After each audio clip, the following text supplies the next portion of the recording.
be building our plate. Our modern lifestyle and restrictions that we now have had a detrimental effect on our ability to take care of ourselves in many ways. In just a moment, we're going to hear from a French chef on healthy cooking, and all of you will get to sample a natural food and native seeds that have nutritional value. We're going to also hear from Cheri Lyden, who's the CEO of the Wholegrain Bakery and a nutritionist, and she will be speaking with Christophe Lavelle, who is a chef and research scientist at the CNRS, the French National Centre for Scientific Research. He's an expert in biophysics, epigenetics and food science, and teaches in universities and professional schools, including La Sorbonne, Le Cordon Bleu and the Basque Culinary Centre. He's also responsible for the scientific training of cooking teachers at a national level and author of more than 50 research papers and 15 books on food. So, Cheri and Christophe, are you there? Oh, Cheri's here. Oh, they didn't tell me. Yeah. I'm so glad. Great. Wonderful. So you... Oh, Christophe, I can hear you? Yes, Hello? I can hear you. Bonjour. Hello, yes, you can hear me? Yes, we can hear you. Okay, good. Perfect. Fantastic. And you see yes, I can see that you see my slides, so that's good. All right, okay. So would you like to start by telling us about your slides? Or Yes, maybe I will just take a few words on the theoretical issues, and then Cheri can goes on with practical issues. Okay. And so I just wanted to, the idea is to talk about cooking the future, which means, as usual, we have to think about the past and the present and to check maybe, what are the good or wrong ideas for tomorrow's. And so cooking yesterday, obviously, I'm working at the National Museum of Natural History in Paris, and in front of my window, I've got this flamingo. Phoenicopterus ruber, just because we have a little zoo in this lab, in this museum. And so as a chef, I would like to check how I can cook them. Of course, I cannot really, but there are some good recipes that you can find in old books, like the book from Apicius de Recoquinaria, was written, let's say, almost 2,000 years ago. And you have a nice flamingo recipe, which explains how to skin the flamingo, wash it, trim it, put in a casserole dish with water, salt, dill, vinegar. And then you add leek, coriander to provide some more taste. You add defritum, which is a kind of red wine, let's say. And pepper, coriander, and that's it. And then you add some starch to check for the texture of the sauce, and then you serve, and that's good. So it might look like an old recipe, but then it's just a question of vocabulary, because if you replace flamingo by chicken and defritum by some wine, or rooster and wine, you got the exact actual current coq au vin French traditional recipe, which means you are just cooking in wine some poultry and adding some vegetables, and that's it. So what it shows us is that the ground and the basic stuff in cooking have not changed since thousands of years. We still are doing exactly the same, taking some animals, some vegetables, and cooking them in a pot. That's what we are still doing now. So the idea is what might be imagined that tomorrow will kind of science fiction future could be. And so let's listen to Marcelin Berthelot, who was a great French chemist and politician. And he has this nice speech so more than a century ago. And the exercises was to try to imagine the society in 2000, which means basically today. And he had this nice ideas, interesting at least, not nice, but interesting ideas that, I can imagine that how the society will be in 2000. We will find the economic solution of the greatest problem that the chemistry can face. And he's talk about energy will be obtained economically, and from starch with carbon brought from carbonic acid and hydrogen taken from water and nitrogen and oxygen from the atmosphere. We will build some new tablet, and everyone will be able to, to travel and go with this little tiny nutritional tablet. And interestingly, man will gain in gentleness and in morality because he will cease to live through the carnage and destruction of living creatures. And that's really a totally current debate. We all are talking around the table, should we eat meat or not? This is really the question of today. And if you think about this movie that you probably all recognize, Soylent Green, just look at this and just remind that Soylent Green was an exact projection in 2022, which means today. And the projections was about just building some protein powder and eating that. And what happened is that's exactly what we are not doing. This projection is wrong because, as I said, today we are eating exactly the way we used to eat before and not this kind of new tablet. Just because cooking is mainly about nature and culture. Which means if we think about this Levi-Strauss idea, Levi-Strauss culinary triangle, we are here, we have some ingredient in nature. Let's take an apple. This is a wild apple, and of course this is a quite modern apple. But anyway, this is an apple that you can now today find in the field. And if you want to cook, then you have to choose between cook them in the sense that I put some temperature in order to change the texture, or I can let the nature work. This is a natural way, and natural work means I got a rotten apple. And of course, I can work on this and try to orientate nature. And of course, I can, I can of course make some sophisticated stuff by cooking. I can just cook an apple or make something more fancy and more tricky like a tarte tatin. But also I can conduct nature, and instead of a barely acceptable rotten apple, I can make a nice cider. In both ways, I use nature, and then I use some transformation that is culture. I cook with various ways, or I let fermentate, trying to control what's happening. And that's the same way for everything. I can cook a poultry and let fermentate some grapes, and then I have a nice dish and a nice drink, and everything is fine because I know how to transform nature. And what's important in this idea, that Claude Lévi-Strauss said, is that it's not enough for a food to be good to eat. It also has to be good to think about, which means if I think about the pills or the tablets that Marcelin Berthelot was thinking about, it might have a good taste, but it won't work because it's not good to think about. This is not food for us. It might be nutritionally okay, it might be tasty, it might be everything. This is a pills, and we don't want to eat pills. No one wants. So cooking today, that's what is important because we are today, and if we want to build the future, it means we have to cook and know how to cook. And Georges-Auguste Escoffier, who's a great French chef, had this nice idea that cooking without ceasing to be an art will become scientifical and subject his formula to often empirical to method and precision that will leave nothing to chance, which means we have to understand what we are doing in order to cook well. This is a kind of book we used to assemble with my colleagues. You have here about 1,000 pages of cooking science with chefs and scientists all around the world. And exactly in this Escoffier spirit, trying to explain what happened when you cook and how we should cook.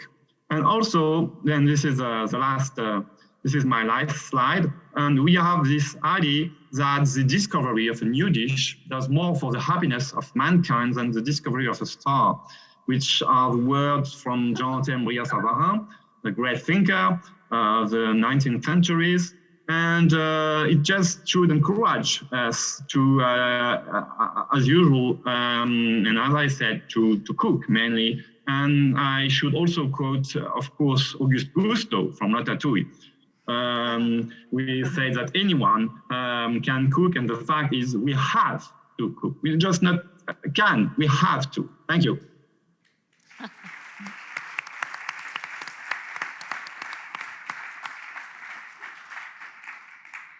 Thank you so much, Christophe. So I'm just making sure this is working. Cheri. So Christophe, are you still with us? Yes, yes. Oh, okay. We have Cheri here, who is, I'm sure, incorporates much of your philosophy, who is the CEO of Wholegrain Bakery here in Sydney and a nutritionist. Yes. How do you incorporate some of those philosophies, or what do you encourage in the way that you produce and cook your products? Okay, so we're a gluten-free bakery. We're 100% gluten-free, which I guess started about 7.5 years ago when I was diagnosed as a latent celiac and my youngest daughter as a celiac as well. And, you know, I grew up with good food at home, and it was really important in our culture that we had good food always on the table. And I guess I'm really passionate about food. And, you know, being diagnosed with a medical condition forced me into that gluten-free world, and seeing the lack of good food and real food, and especially baked goods like bread, you know, gluten-free breads with so many chemicals and, you know, modified starches and ingredients I've never even heard of. And, you know, and this was being in our food, in staples like bread. And people were putting up with it, and people were eating it, and this was as good as it gets. So I set myself a challenge. Having worked in the food industry for a long time, I thought, well, you know, this is not how I eat, and this is not good enough. So I decided to start my own and make real food, good food, that happens to be 100% gluten-free, without all the preservatives, without all the artificials, colorings and flavorings and things like that. And, you know, didn't really know a lot about baking other than being passionate home cook. You know, and I did. And I started, and I started producing food that was made from scratch. I knew every ingredient going into it because it was important to me, because that's how I ate, and I'm sure a lot of people would eat that way. But we're putting up with, you know, this kind of food because there was nothing else on offer, and grew the business from, you know, from that. And quite interesting, you know, as the business has grown, and I guess as a nutritionist, I really did see a lot of poor eating, a lot of preventable disease, a lot of time-poor people, certainly with the rise of technology. You know, I sort of see it in my children, just how technology plays a really important part. And also that overcommitment, especially as a parent, you're overcommitted to so many things, and with that is eating on the run. And often that eating on the run is something that's already prepared and processed and all of that. And, you know, we all do it, and it's easy. I would never do that. And, you know, I think, you know, I want to look at COVID and how that's really affected me as a manufacturer, but also... Wasn't that great, though, because a lot of people started cooking? Yes. And doing that and discovering that they loved it? Absolutely. Had time for it? Yes, they did. It really reconnected. I certainly found I wasn't as overcommitted, even though I have my own business. Certainly reconnecting as a family, because you weren't running from different sporting events every single day and trying to catch up, and you know, there was definitely less takeaway and more eating at home. 3 family meals a day. That's right. And, you know, and that was really good. And also there was that work-life balance, which is also really important, you know, getting that right. And I think sort of definitely moving into the future, you know, people have realised that they can work from home, whether it's partially or full-time, and how important that is to them, so they could have more time for the family and eating at home. And one of those things that I did, you know, because in hospitality, but in food manufacturing, when we first went into COVID, you know, I definitely had to, you know, pivot in the business and create different ideas in the business, and that forced me into one of the things which was quite exciting, home deliveries, but cooking classes. So I started doing gluten-free cooking classes online, which was always something that I was going to do. But here we were at home, locked in, nothing to do, what else are we going to do? So every Saturday, I decided I would open up to these Zoom classes right across Australia and do these cooking classes, which were really reasonably priced. We would send out, this is what we're doing. We would announce it a week before. You can purchase it online. We'd send out the ingredients, give people a week to get the ingredients, because remember, there was also lack of ingredients, so people needed time to find things. But these are real ingredients that you would normally have at home. And then every Saturday at 10:30, I would be in my kitchen baking with the laptop, and then became a camera after that.